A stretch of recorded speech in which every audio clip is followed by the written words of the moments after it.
Labas, kiekvienais metais tarpai tarp trinkelių vis užauga samanom, žolėm, žodžiu viskuo, kuo tik tai mes nenorime.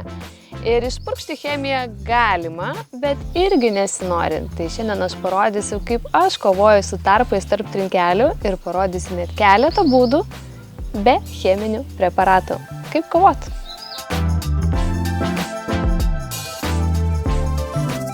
Aš esu Lina iš apželinimo kursų Geltonas karutis ir mes visada stengiamės teikti pirmenybę ekologijai ir nenaudoti cheminių priemonių tada, kai yra nebūtina. Jeigu tarpai tarp trinkelių tiesiog šiek tiek apsamanoja, tai aš manau, tai yra visiškai nieko tokio, bet jau kai pradeda lįsti piktžolės, tai jau tikrai negražiai atrodo. Kasgi mums belieka, mes galime išnaikinti tas piktžolės mechaniniu būdu. Vienas iš tų būdų yra nuplauti jas aukšto slėgio vandens srovę, jeigu turite tokią namuose.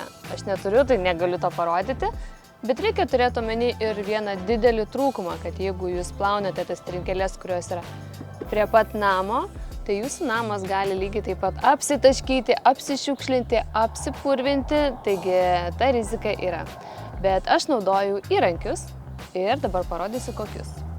Tai yra toks L formos įrankis, visiškai paprastas, kurį galima naudoti su trumpu arba su ilgu kotu, jeigu mes nenorim susilenkę dirbti. Ir principas yra jo labai paprastas, mes tiesiog paimam ir mechaniniu būdu susitvarkom savo tarpelius tarp trinkelių.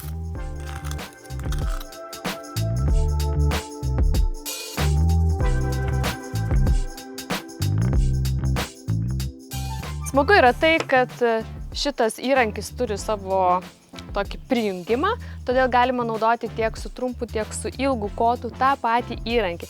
Pavyzdžiui, šitą Gardenos Combi System kotą aš naudoju ir su kitais įrankiais. Tiesiog paimu ir pakeičiu šitą dalį į grėblį arba, pavyzdžiui, į tą pačią šluotą, su kuria galima nušluoti viską, ką čia dabar pridirbau.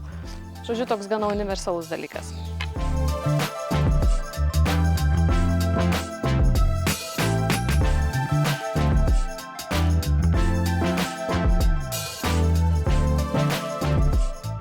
Nu, čia dar vienas daiktas, su kurio gerokai yra paprasčiau. Tai yra akumuliatorinis toksai valytuvas.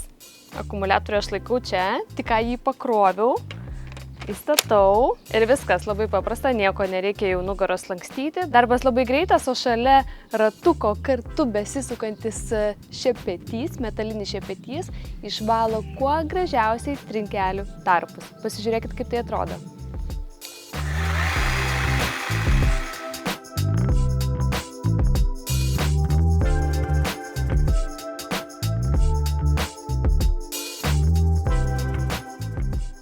Stambių piktžolių, žinoma, šitas valytuvas neišraus, bet iš principo darbas vyksta labai greitai, greitis yra tikrai didelis ir labai patogiai.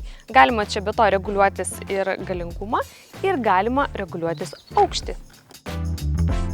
Taip pat galima pareguliuoti šitos rankenos poziciją tam, kad būtų jums tikrai patogu dirbti, nes tikrai norisi abiem rankomis laikyti šitą įrankį.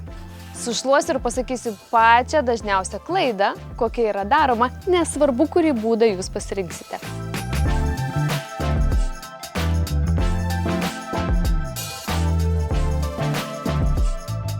Ir pats svarbiausias dalykas yra atsijos.